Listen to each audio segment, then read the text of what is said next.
Hi. Hello. Hello. Hi.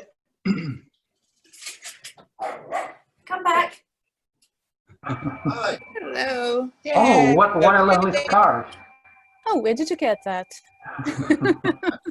Two of them. I wonder. We don't know where. How are you feeling today? Is everything okay? Yeah, everything's very good.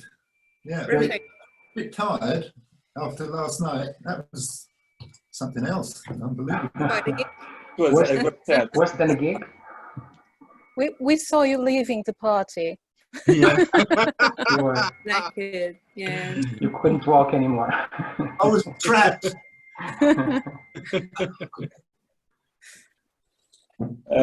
We have a very good room, almost 50 people. So I guess we should start asking questions. Yeah. Yeah. Which is JP, Yes? your audio is, we can't really hear you very clearly. Okay, I'll speak louder. Thank you. I thought it was just me. Thought it was my age. Okay, so thank you everyone for joining. Thank you everyone for joining in. Thank you, Ian. Thank you, Lucy, for having us and agreeing to share your knowledge and everything with us. And this meeting is being recorded. We'll post it on Facebook on a later date, just to make sure everyone can enjoy this Q&A. We have a lot of questions that were made beforehand, so we will read them and we'll try our best to let everyone who sent a question be included and at least say hi. I'll try my best as well. Oh, I'm sure you will. Before you start, I'm very unhappy that Pedro appears to be enjoying himself on the beach. He is. Yeah, He is. Yeah. it's just, we call it off also. It's not fair. Nice. It's You not nice. wouldn't believe how hot it is today in Lisbon, Lucy. You would love it. I hate it. 37. You're gonna. I'm sorry. I'm sorry. I'm sorry. He's sorry. It looks That beautiful. doesn't cut it. Beautiful there. Sorry to interrupt. Carry on. I'm not sorry. I'm not sorry. Sorry, not sorry. Sorry, not sorry. Okay, so let's start with questions. Luis.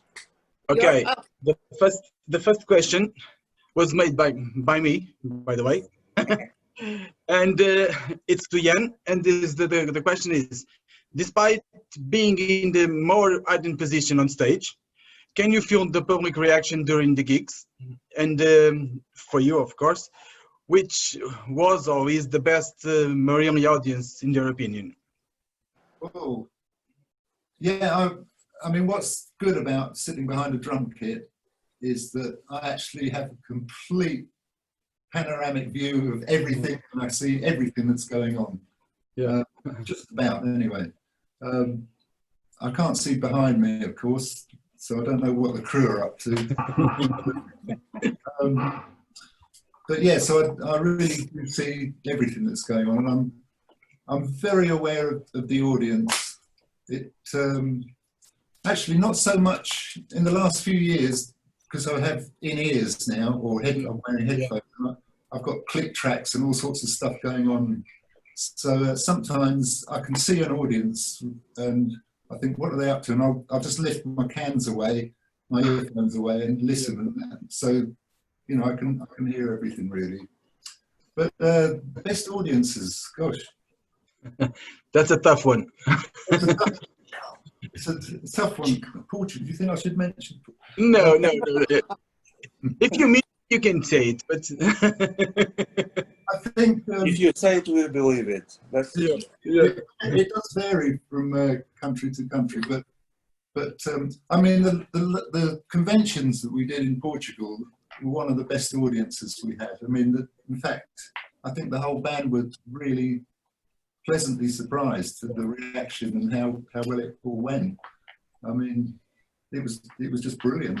Especially, well, for us, it was brilliant because during the day we were sitting around a swimming pool in sunshine as well. It was kind of like being on holiday.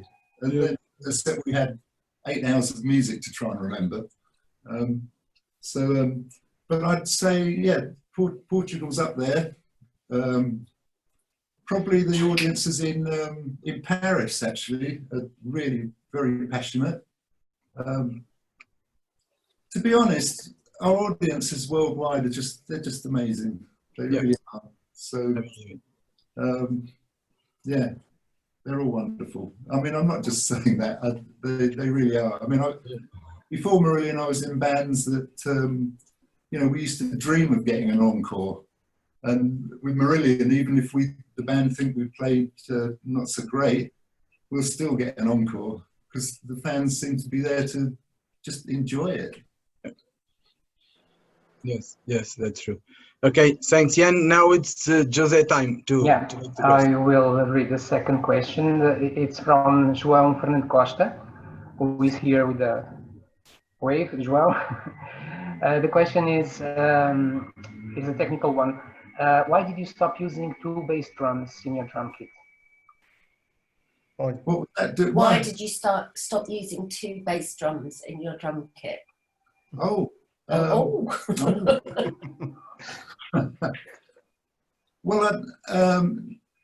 yeah, in theory, I don't use 2 bass drums anymore. But what happened a few years back is that you know, the double bass drum pedal was invented. So I've still got a double bass drum, but the pedals just. What were you pointing at? I'm pointing who you're talking to. So, pointing on the screen who he's talking to, this chap here. Oh, yeah. So in theory, in practice, I'm still playing a double bass drum kit because although there's only a single bass drum, I've got double bass drum pedals. So there's 2 beaters hitting 1 drum. Okay. So that's it really. I mean, in the studio, I've still got my original touring kit set up, and that's got the 2 bass drums, but the second bass drum, the one on my left, is just sitting there. There's no pedal on it, but I just like it being there. But I've still got the double pedal in the studio. So yeah, although I mean I don't use double bass drums a lot. I just use them to kind of accent maybe the ends of fills. It's very rare that I just do a thing with the double bass drums. I hope that answers your question. Thank you. Thank you. So next Carla. Yes. My turn now. So I'm asking a question on behalf of George Blanc. He's not here. He's not. Yeah, he's not here. That's sad. Still, the question is for Ian. Ian, when you consider the finished product, in which songs do you feel you had the most influence? Oh. The finished product? You mean when we've recorded an album? Yeah. Yeah, on the release, after the release. Oh, I had a similar question to my my drum thing that's on. When's that on? Tomorrow. Tomorrow, doing that. Which was kind of which songs do I get off on? You know, from the drumming point of view. And I tried to answer it kind of fairly, I suppose, but I don't really. I tend to listen to an album once it's done. It's very difficult when we've just recorded an album to actually sit back and listen to it as a complete piece of work, because everything is under a microscope. You know, at that time, at the early stages, I'll be beaming in the drum parts and checking that everything works and is flowing musically. So after a few months, then I can sit back and listen to an album kind of one step removed and say, that really works. Não me deram, então, não deram, já que era no fim de falar. Já se vê como é que é os outros depois. Who's mumbling? No idea. Someone's talking.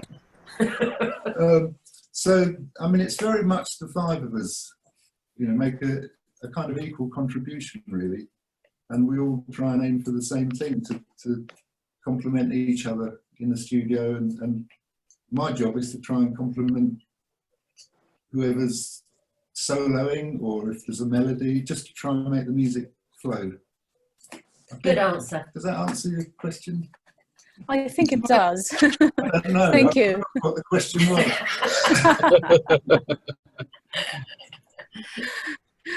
On to Nella now. Next up is a question by Fernando Mateus, who is with us. Hi. Hello, Fernando.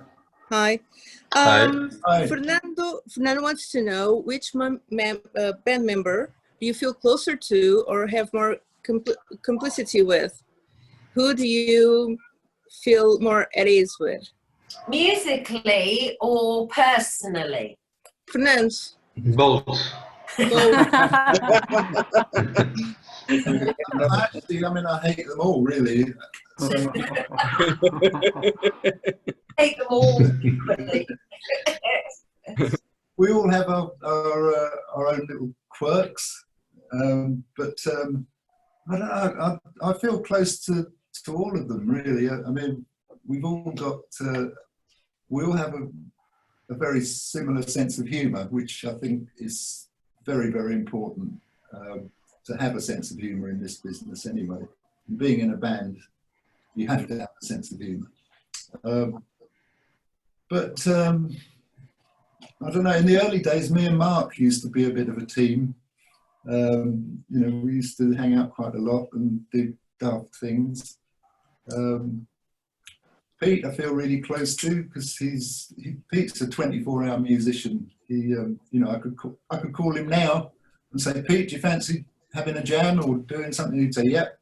So Steve Rothery is if I'm ever in trouble and I need somebody, I could ring Steve Rothery no matter what time of day or night, and he'd be there for me.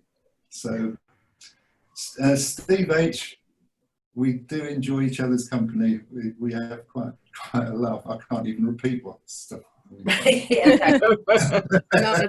Careful.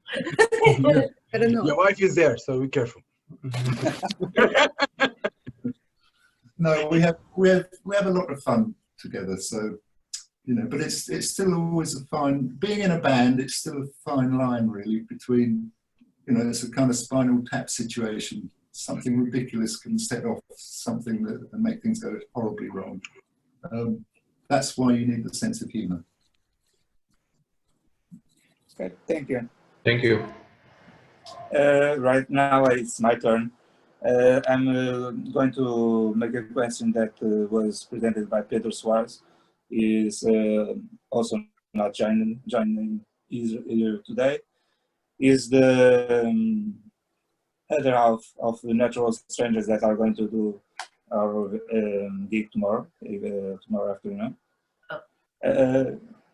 With Tiago, that's over there, that's in the house.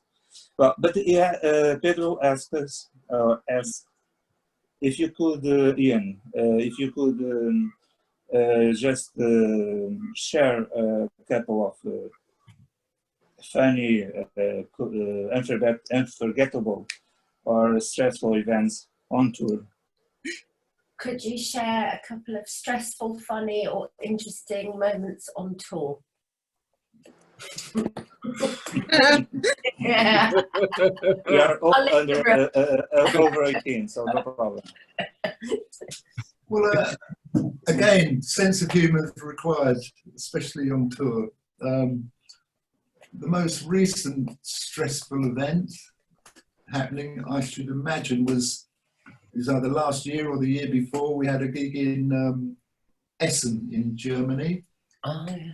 And I came down to breakfast quite early, at about 8:30 or 9 o'clock in the morning, and I was sitting there with Pete and with the promoter, and suddenly the phone rang and it was Mark. Hello, I've just been run over by a truck. Oh yeah. And we had a gig that evening. So so Mark was in hospital, been run over by a truck. So That was even before my first coffee.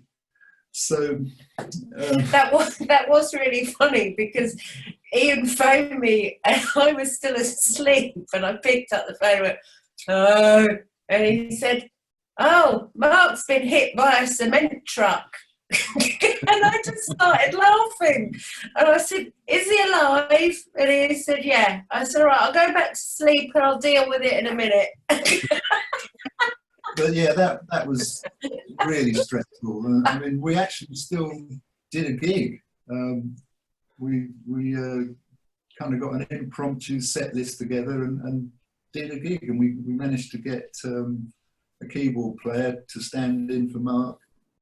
But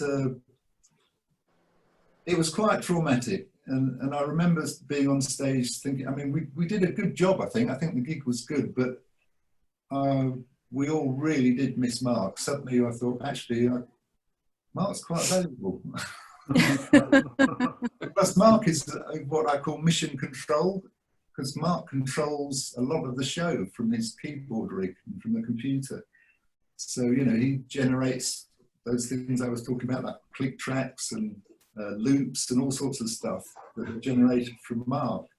So, yeah, anyway, touch wood, he was fine, and after a few months. But yeah, that was probably one of the most traumatic moments. As I said, before coffee as well, first thing in the morning. I mean, anyway, I did send for Mark for Christmas. I sent him a toy cement truck. Good one. So mean. So mean. Next question.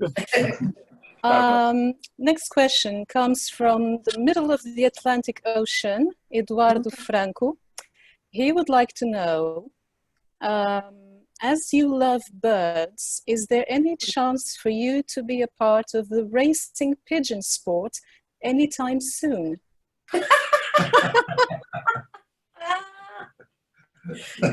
No, well, I was never really into pigeons. I mean, fascinating bird, but I was always into kind of parrots, because yeah, parrots and birds that can talk and dance to bring home. Yeah, I mean they're highly intelligent creatures. You know, I had a bird called Fred for about 7 or 8 years, and he was an amazing bird. He was a sulphur-crested cockatoo. He was about this big, and he used to just come everywhere with me. I mean, in the car, and I don't like seeing birds in cages, so he used to come in the car. I used to let him out, and he'd fly up into a tree, and I'd call him, and he'd come back. I mean, that's how tame he was. So, and then I had another bird called a minor bird, and they're incredibly good mimics. In fact, I think in the wild, it's part of their defense mechanism is if they hear an enemy or a predator, if they hear a lion roar, they'll roar back at it. So they'll copy anything. And I remember I had one of those for a few years. And at the time, I lived on the flight path of Concorde. So the Concorde used to fly over, and it was very loud. And then you'd hear the minor bird doing Concorde as well. Oh, what was that? That wasn't a plane, was it? Yeah.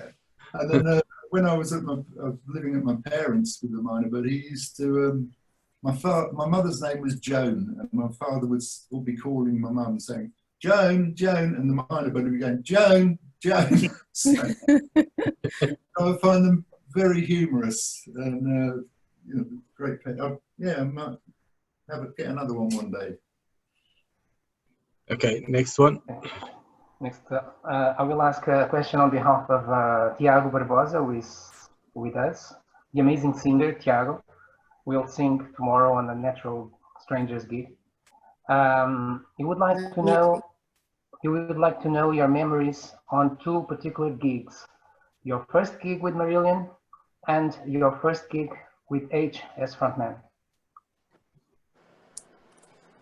What was that? First gig with Muriel? Say it again. Tiago would like to know your memories on 2 gigs.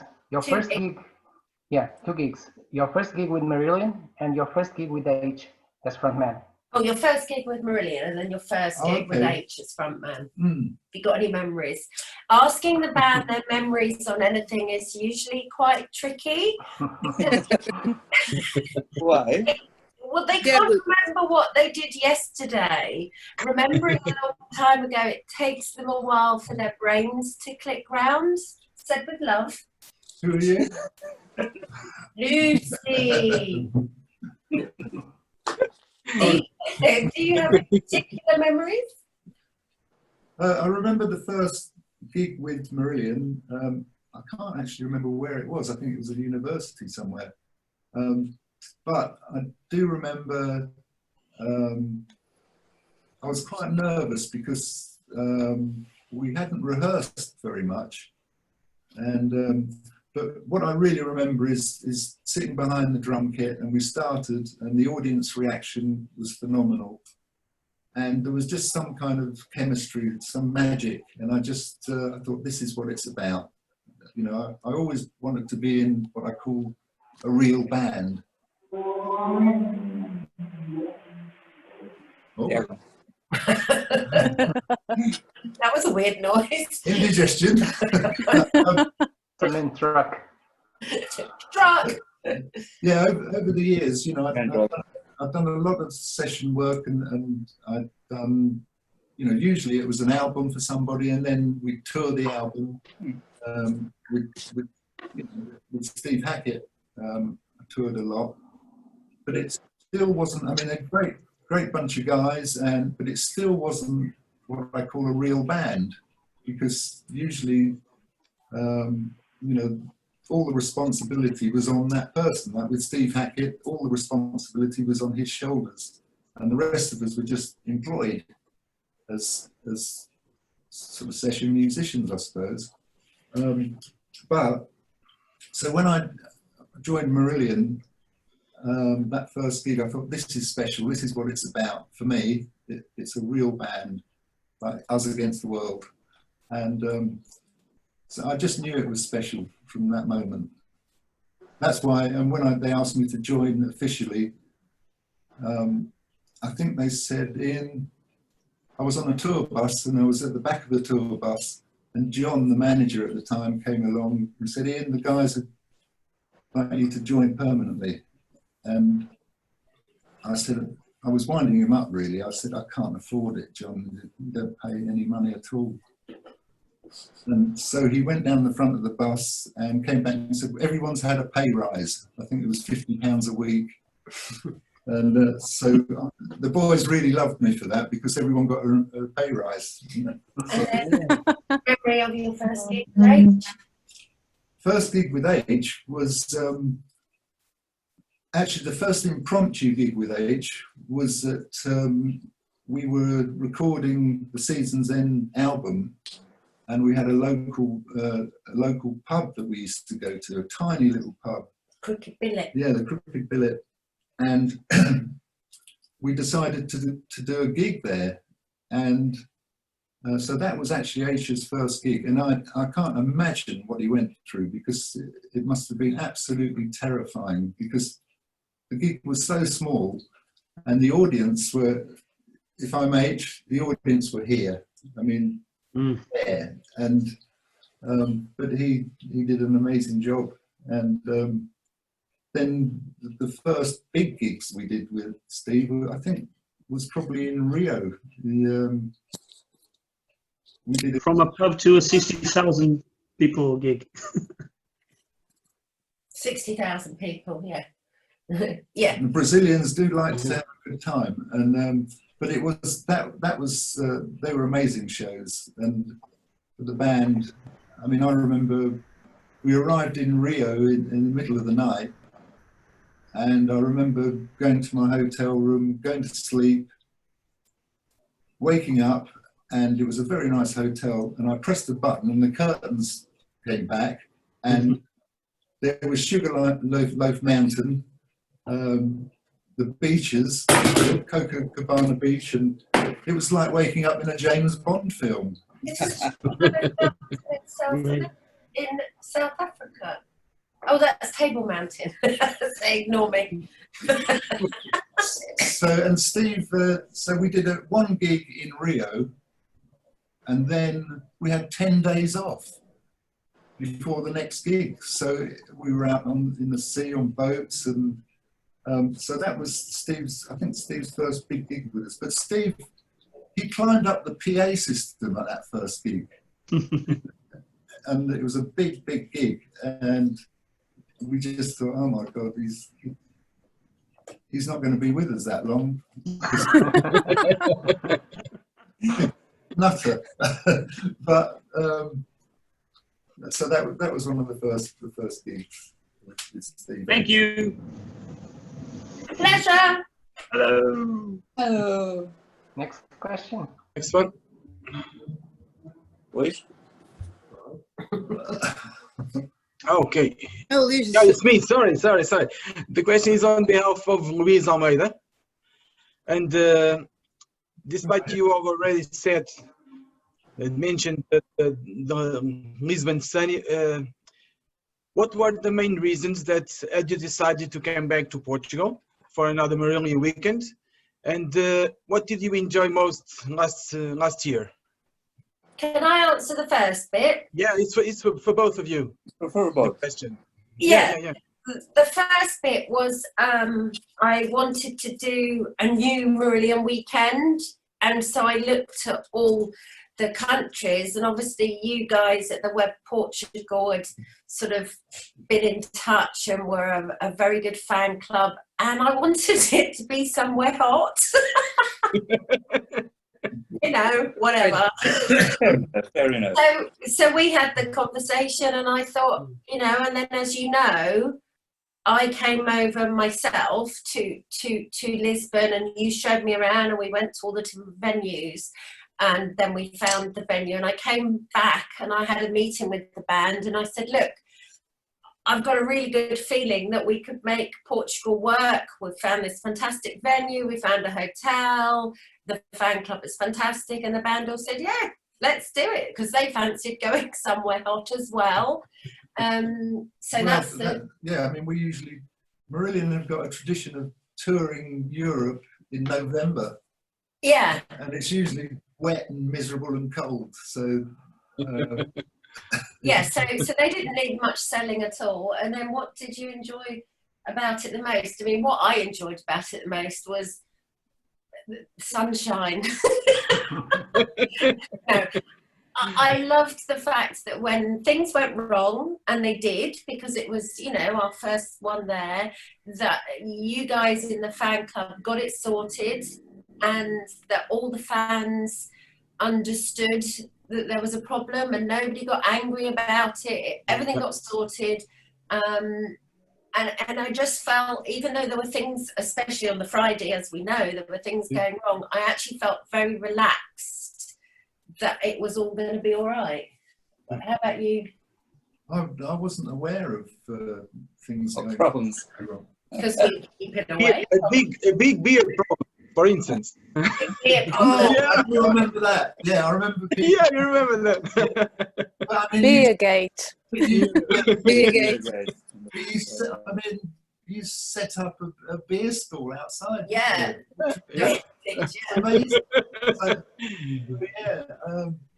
No, it was. I mean, any of these conventions, especially a first convention in a different country, it's a massive logistical nightmare and a massive learning curve. So, you know, that's the way you learn. You can go, okay, next time we do it, if that problem occurs again, well, it won't happen again because we know about it now. So no, it was all a great experience. We really did enjoy Lisbon, and I'm not just saying that because we're talking to Portugal now, but we really, really did enjoy it. And I think because it was seated as well, was a lovely experience for the audience, that we could all be sort of relaxed, but then jump up if we wanted to, and because I watched the whole show, which I don't get to do at the other ones. I sat in the front row of the second bit and watched the whole show, and it was just so relaxing. I loved it. Yeah, it's a nice city. I mean, I do remember touring in Portugal once, and it was quite funny because we did a whole tour. Whenever we were trying to find a hotel, we used to just say, look at the horizon and go, there's some cranes over there, there's building. That's where the hotel will be. And every time we got to a hotel and there were cranes next to it and building sites and building going on. Oh, that was Marbles. So that was Marbles. It became quite a joke. But I remember in Portugal, it was Marbles, you didn't came to Portugal. You didn't come. Are you sure? Yeah. When was the time after Marbles when we came to Portugal? Somewhere else. Somewhere else. All right. Well, good. Was that the same tour that we did the Azores? Oh, I love the Azores. Oh, the Azores. Yes. The Azores, yeah. That was 2001. 2001. We got the Arachnophobia. We got the very last flight back from the Azores. Smoke where you could smoke. Where you could smoke. It was the only airline that you could still smoke on. And it was quite weird. I hated it, actually. Yeah. We checked in and they said smoking or non-smoking, and we both went smoking. And they put us at the back of the plane, and when we took off, we lit a cigarette just because we could, and it was horrible. We were like, oh no, but doing it anyway, but no.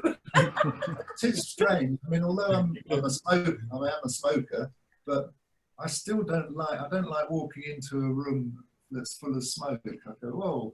And some of the, around Europe now, there's smoking booths, and it's like you're entering a room, some kind of experiment. Yeah, I understand. I hate it also. Anyway, it's 5:30, so we better crack on. Oh, crack on. Yeah.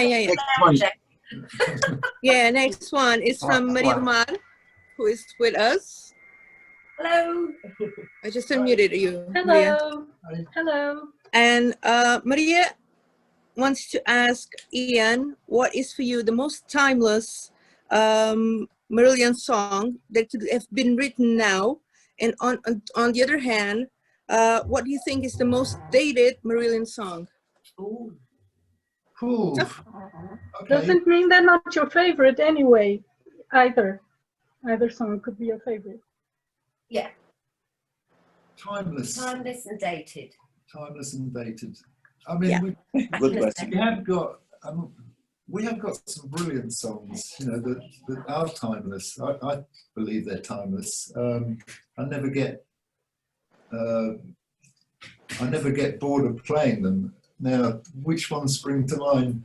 I love Estonia. I think that's a timeless song. I really do. I love everything about it. The arrangement, the way it flows through the arrangement. Easter, another timeless one. The ones that probably aren't timeless, from the H era, I should imagine probably Hooks in You, actually. I think that's probably, I think H, when he announces it was the 80s, we were young. Yeah. So, but I still enjoy playing Hooks, because there's no arguing with it. I love Hooks. Yeah, I do, and people can release the tension. So, from the earlier stuff, there's probably quite a few that's quite dated now, actually, from the earlier stuff. Careful, stop. Just stop there. Stop. Yeah. Stop there, else you'll say something and it'll offend someone. There's some great material from the early, I think we're all still very proud of a lot of that material. And but yeah. I just hope I hope we keep writing timeless material. I'm sure. Yeah, I'm sure you will. I'll tell you one point is that what is good is that we're not really fashion aware. So we do tend to just do our own thing. And in the long term, I think that's probably a really good thing. Because sometimes I look at old programs in England, like very, very old Top of the Pops, and I think, gee, what on earth? They, you know, they're wearing and the fashion and the fashion of the music as well. You just go, oh. So I'm quite glad that we're just a prog rock band, if that's what you want to call it. Okay, so next question. Thank you. It's easier. From Italy, and Antonio, I really don't know if I can say the name, Cucinello. Anthony Cucinello is here? Yeah. Antonio, yeah, hi Antonio. Yeah. He asked if it is possible to release a version of your book in an Italian version. In Italian. Can you do an Italian release a version of your book in Italian? Well, I know a few Italian swear words, so I know. Well, that's up to the management, really. Hello. I think translating it into any language, it's obviously possible, but I wouldn't even know where to start in getting someone to do that. And the thing is as well, because we printed it ourselves, we'd have to do something like that on a pre-order, because you wouldn't want to print 1,000 copies in Italian and find only 4 people want to buy it, or same in Portuguese or whatever. So that's the answer. But yeah, we'll think about that. Maybe we could allow some paragraphs to be translated by Portuguese, Italian fan clubs or whatever for magazines and things. Actually, that could be a good idea. Just a chapter at a time or something, so people can get kind of the gist of the book. Yeah. Yeah. So answer the question. Yeah, I see. Okay, now. Okay, my turn now. It's my own question, so here it goes. Lucy, the band have been active for 4 decades now. Jesus. Both the music industry, I know. Yeah, fantastic. Both the music industry and the way people communicate have changed a lot. How did you perceive the role of fan clubs back in the 80s? And how do you see it nowadays? To me, yeah. Well, in the 80s, I wasn't working in the music business. I was just a fan, and I was a member of the Muriel fan club because I really wanted to meet the band. Someone in particular? How did I know? But anyway, I was a member of the Duran Duran fan club. Me too. I love Duran Duran. Yeah, you too. Yeah, good choice. And so I, just got magazines and badges or whatever, but there was obviously no interaction because there wasn't the internet. In the 90s, when I was working at EMI Records, and I said, and I knew that the internet had started, I spent a long time trying to tell everyone else at EMI that they needed to connect with the fans and they needed to work with fan clubs, because these were the people that had the really passionate fans who were the people that were going to spend money.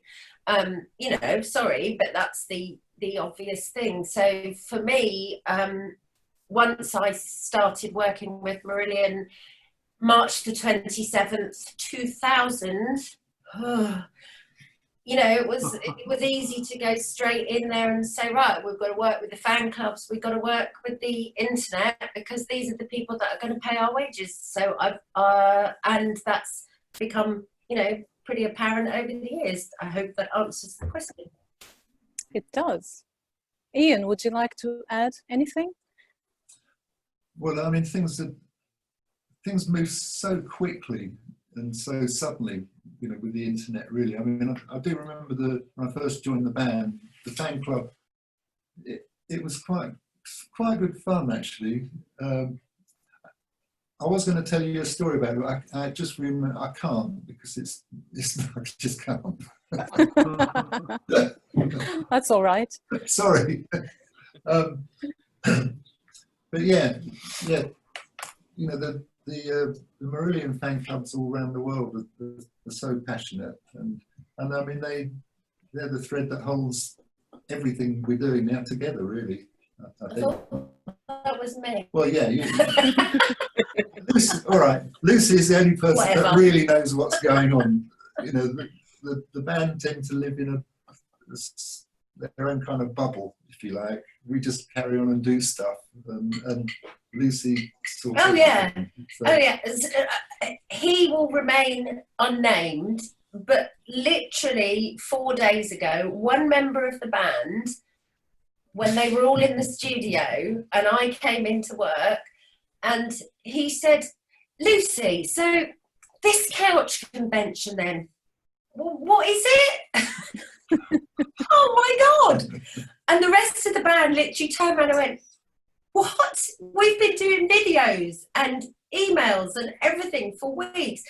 And this person who will remain nameless was like, yeah, no, I know, but I'm not sure I understand. It was just like, oh my God. So even though they get told things, they forget. We do. I mean, everybody now, Lucy and Rich, the Frenchie, our tour manager, they hang on to any emails they send to the band because, you know, they'll ask us a question and we'll say, what are you talking about?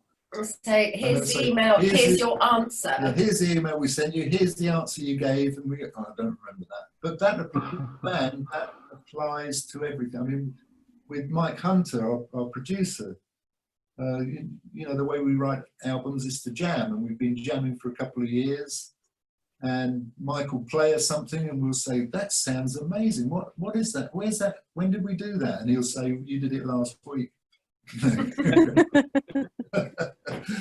Seriously, rubbish. We are rubbish. Anyway, next question, please. Thank you.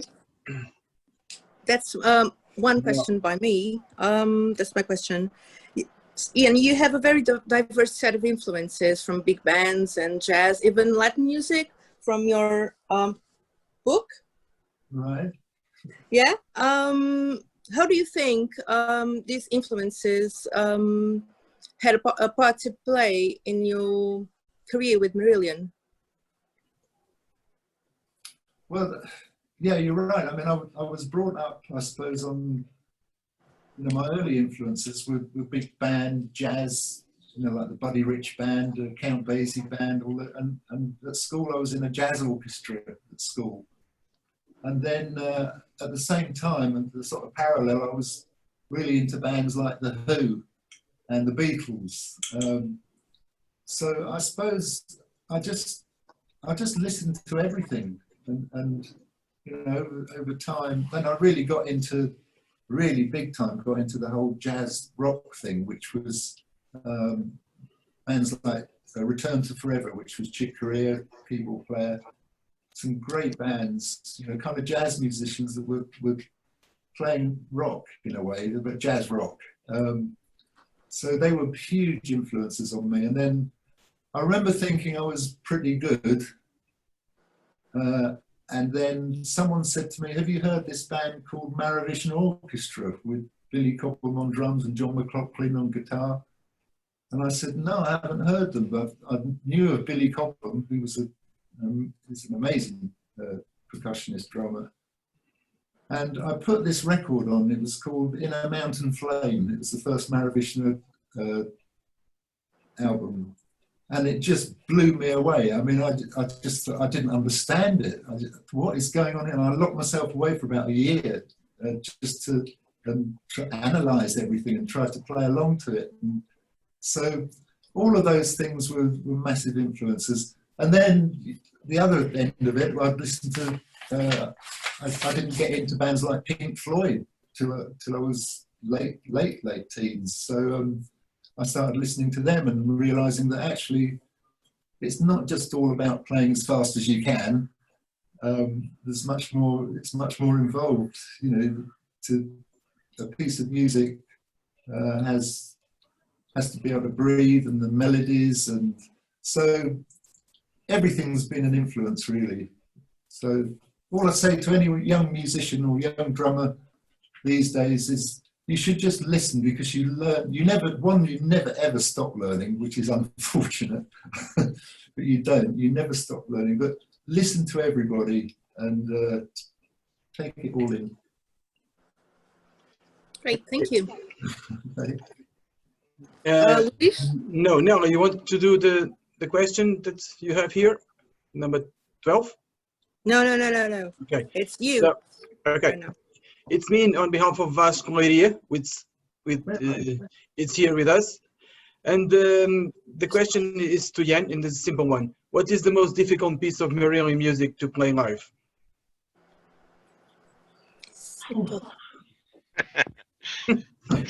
Tough one. Well, what's strange probably is that sometimes something that sounds difficult to play isn't, because it tends to play itself. If something's really fast and go for it, it kind of plays itself, and there's not much time to be thinking about what you're playing. You just do it. And so some of the harder things to play are the slow parts, where I might not be playing much at all. I might just be playing a very slow half-time 4/4 fill, you know.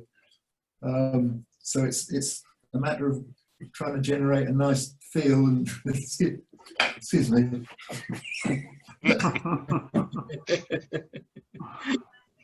Okay. So yeah, sometimes the slower, or trying to get the right feel. It's like some sections of Sky Above the Rain are quite difficult to play, to get everything locked in as a band when we're playing it live. Sometimes tracks like some sections of a track like the New Kings, it's important that everybody really listens to each other while we're playing certain sections of that song. Well, it's important that everyone listens to each other full stop when we're playing as a band, but sometimes you tend to wander off. So yeah, more often than not, it's slower songs that can be harder to play, because you've got all that time in between beats to think about stuff. Yeah. Okay. Okay, thank you. One more? Yeah. Well, I'm asking the question on behalf of Luis, who asks, as technology keeps progressing, would you consider playing on an electronic drum kit? You consider playing on an electronic drum kit? For technology. Well, I used to dabble with electronic kits quite a few years ago, before Marillion. Well before Marillion, I used to do sessions using electronic kits. I had an electronic kit at home because it was great to be able to control the volume when you're practicing and working things out.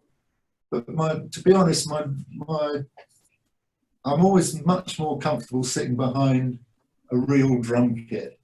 I think the technology now has got to the point where electronic kits are I mean, they're so good now, you know, they're reproducing. What was difficult in the early days with electronic kits is to actually getting the dynamics, because when you're playing a real drum kit, the dynamics, you might be playing tiny little grace notes really quiet and then suddenly hitting things really loud. They didn't have the technology in the early days with electronic kits to reproduce all those dynamics. But it's definitely getting there now. But my real love is an acoustic drum kit, really. Okay, thanks. Thank you. Next one. Next one is me. Asking on behalf of George Blanche, who is not here, I believe. I think he joined in. Yes, it is. It is? Okay. Just trying to, but okay. Ian. You already answered, what are your special memories of locations and people in Portugal? Of your visits? Kind of answered that. My special memory of Portugal and their people. Well, I do remember all those Portuguese tarts I kept getting. Pastel de nata. Yeah, really unfair, because I can't just eat one of those. I mean, that's I understand. Possible. It's so Moorish. But yeah, yeah, we have kind of covered it. I mean, like you said, the warmth and the friendliness of everybody, and that ability when things were going horribly wrong to solve some of the precarious situations, and that was good. And I remember sitting out in the street in the cafes. Yeah, lovely. That was really lovely. Bring back the sunshine. Yeah, in the evenings, being able to sit. I love the way that the main streets have all those cafes down the centre of the roads. Yeah, it was great. Okay. Next one, Carol. All right. So this question again is from myself. So, Ian, what makes a great venue for you personally? Could you name 2 of your favorite venues? And also, where would you like to play that you haven't yet?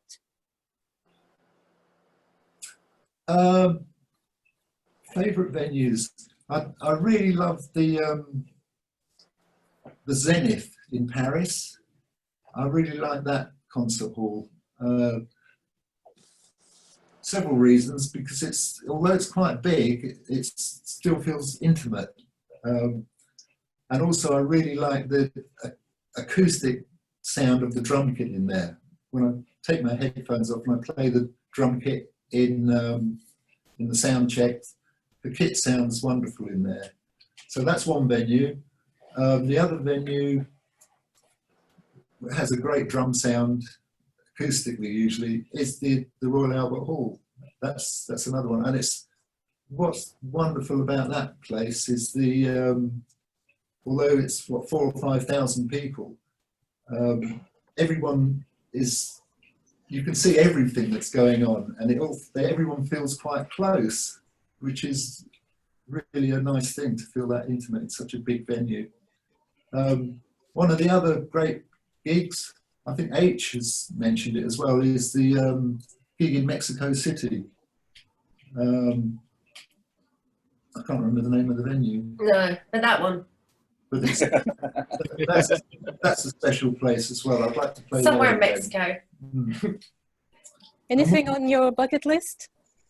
Oh, well, I've missed out on one of my bucket lists because I really wanted to play Wembley Stadium, but the old Wembley Stadium in London. Where Live Aid was. Where Live Aid was, yeah. Before it got pulled down and they redid it all. So I always wanted to play there. Now, there's been rumours that we might try and play Pompeii at some point. That'd be a trip. I don't know. I know nothing. But yeah, somewhere warm would be good. Yeah, somewhere warm. Maybe we should start playing reggae and stuff, and then we might be able to do some Caribbean islands. Yeah. America. Oh, that's great. Thank you. We've probably got about 10 minutes, so shorter answers, darling. Sorry. Okay. You stop us when you feel like, because we have hundreds of questions. So whenever you want, you just say. Give us the really good burning questions. They're good questions. They are. They've all been good questions. Yeah. But just give us the really good ones. So here's a good one, I hope. From Pedro Soares. He asks, if you weren't a drummer, what job would you like to have and why?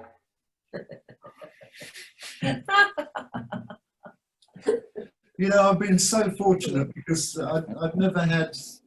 I feel for young people. Over the years, I've felt for young people, and they say, "I don't know what I want to do when I grow up." And I never had that, because from a very early age, I just wanted to play the drums, and that was it. I didn't ever have what you call a plan B. It was always, what is, you know, if plan A, being a drummer, doesn't work out, what is your plan B? Well, I've never had a plan B, so I always wanted to be a drummer. So yeah, we found your school reports. Yeah, my school reports were my parents must have been devastated. We found them the other day, and it actually said, Ian is, hang on, I'm leaning forward to try and find it, because it's actually on the table. It was you know, an old school report, and that's not the one, but it literally said at the bottom of it, Ian must stop dreaming about being a drummer and concentrate on his schoolwork, or he will be really disappointed in life. What's great about that is that the teacher that wrote that, he used to give me a really hard time, but later on, he became a big fan, and he bought all my albums and used to write me letters saying, I'm sorry, it's wonderful. Yeah. So I thought, yeah, there you go. But yeah, but I had a visionary teacher, a music teacher at that school. One day, when I was about 14 years old, 15, he came up to me. I was in the playground, and he said to me, Ian, just let everything revolve around your music and playing drums. And I just said, that sounds great to me. And that's what I did. But my school reports, a lot of them were just, as I said, my parents must have just been going, oh my God. Okay, the next one, the question I have, it's mine, and it's for Lucy. I'm sure you are asked this a lot, but what is like to be managed of a band, and each personality of the members during tours and studio line? Is it very tough for you to put everyone on the line? Is it very difficult to make them, to put them on the line, to make them make them together? do anything? Yeah.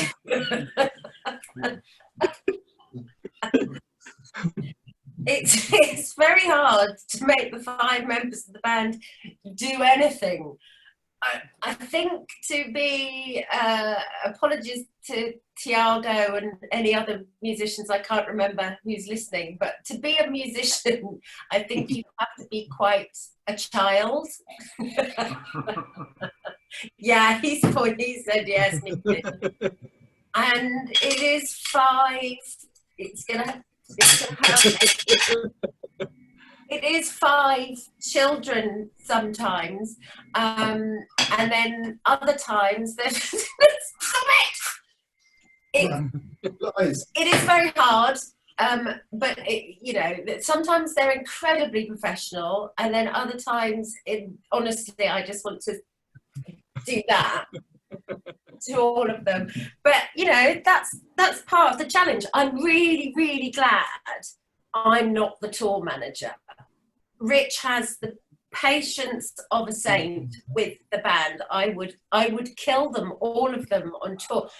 When we're on tour, if I go, because I don't go to all the gigs, but like the Muriel weekends, I have separate rooms to Ian, and I don't see him for most of the weekend because I can't actually stand it.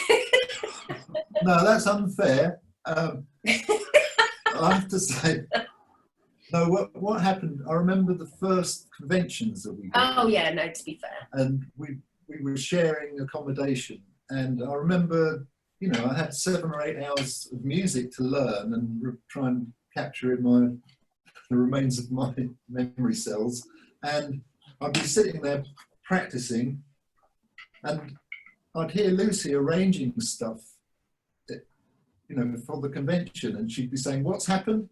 Well, we can't do the show without that. We can't do this. That's happened.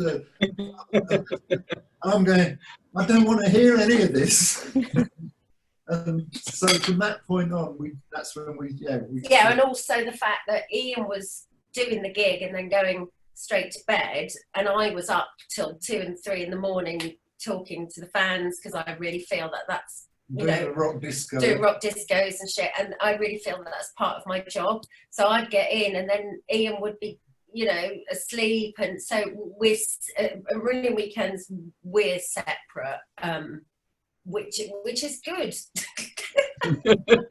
But Lucy's right. Rich has got the patience of a saint. Yeah. But that is why Rich is so miserable all the time. Because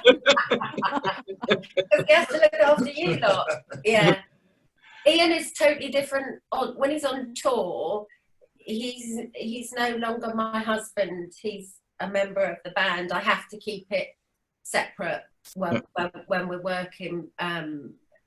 And you are a different person when you've got a gig, and I know to respect that, you know, so I just step away and let Rich deal with it. I think when you're on tour for a long time, and I think each band member gets very set in their ways, and they have set little rituals that they do, or they need their own, everyone needs their own kind of space, and they get into doing things, and if that's interrupted by something, it can mess by your wife. Yeah, by your wife. It can really mess you up. So. Yeah. Thank you. Two more questions, and then we better call it a night, because we've got to go sound check. I've enjoyed this.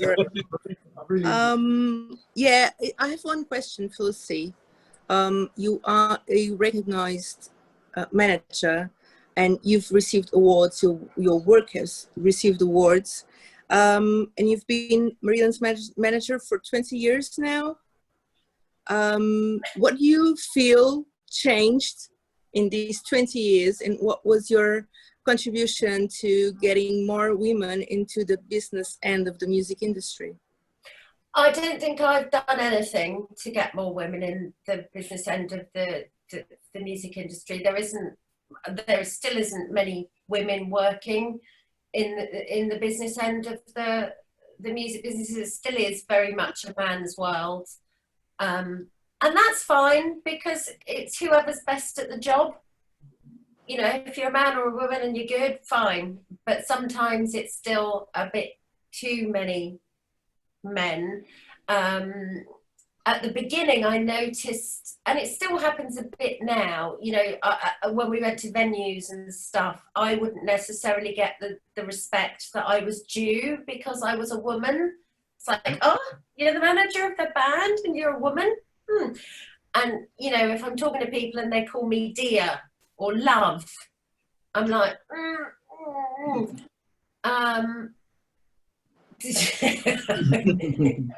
Yes, dear. You can. Except Ian. Yeah, him. So, you know, that's... have I answered the question, or am I waffling? I think I answered the question. Yeah, that's fine. Thank you. So one final question to Ian. Do you miss doing session work? Do I miss doing session work? No, not really. I mean, I still enjoy doing working with other people outside of Marillion, although I haven't done so for a long time now, really, because Marillion's I always think it should be 100%, really, but sometimes it can be good to go and work with someone else. It can kind of recharge your batteries and also make you realise how lucky we are to be in Marillion and have a band. And I mean, last week I played on a track for one of my old bosses, a guy called Gordon Giltrap, who's a guitarist. I was with him for a year or two way back, and he rang me a few weeks ago and said, could I work on a track for him? And he just said he'd imagine me playing on it. So with the technology we got now, I said, well, send it along and I'll have a listen to it, and if I like it, I'll have a go at it at the studio. So last week I went in and I just put the drum track down for him. He did say to me, Ian, I've got to ask you, how much do you want to be paid to do this? And I just said, I mean, Gordon's a great guitarist, very unique. I said to him, I'll tell you what, Gordon, I'll do it for food. So he sent me a big box of chocolate biscuits last week. That's what I got paid for. But yeah, I occasionally I'd like to do some sessions, but you know, in the early days, doing sessions, you have to have a completely different mentality and approach to what it's like being in a band. It's very different. And also be on the phone all the time, trying to generate work and letting people know you're alive and being in the right place at the right time. I wouldn't know where to start now if there was no Muriel. I'd have to, I don't know whether I'd have the energy to be able to do that, network 24 hours a day. And you're good at that though. But you are good at talking to people, very good at talking to people. But I enjoy working with other people, as long as they're nice people. I mean, for a long time, I've been at the point where I won't work with anyone that is just a pain in the arse, to be honest. It's just, life's too, no. Well, no, I mean, with the band, yeah, if the band fall out, occasionally the band fall out, and I say, that's it, I'm leaving, I've had enough. But it's really, you know, I'm kind of half joking, really. But anyway, I'm leaving. Yeah, we'll ask everyone to unmute just to say hi. Hi everyone! Hi! Hi! Hello! Hola! Lovely to see you all! Yes. Hello! Bye. Canada. Sally. To the sea. Put some sun cream on. Yeah, Pedro, put some sun cream on. Yeah. Put some clothes on. I'll show you my office. No, you're killing me. Pedro works in a circle. He's a clown. He's a clown. Why didn't someone kick Pedro? Yeah. It's really far too cold in Scotland. It's a problem. We hope to see you all. Thank you very much. Thank you. Bye. Bye-bye. Thank you. Have a good one. Thank you. Thank you so much. Bye-bye. Bye.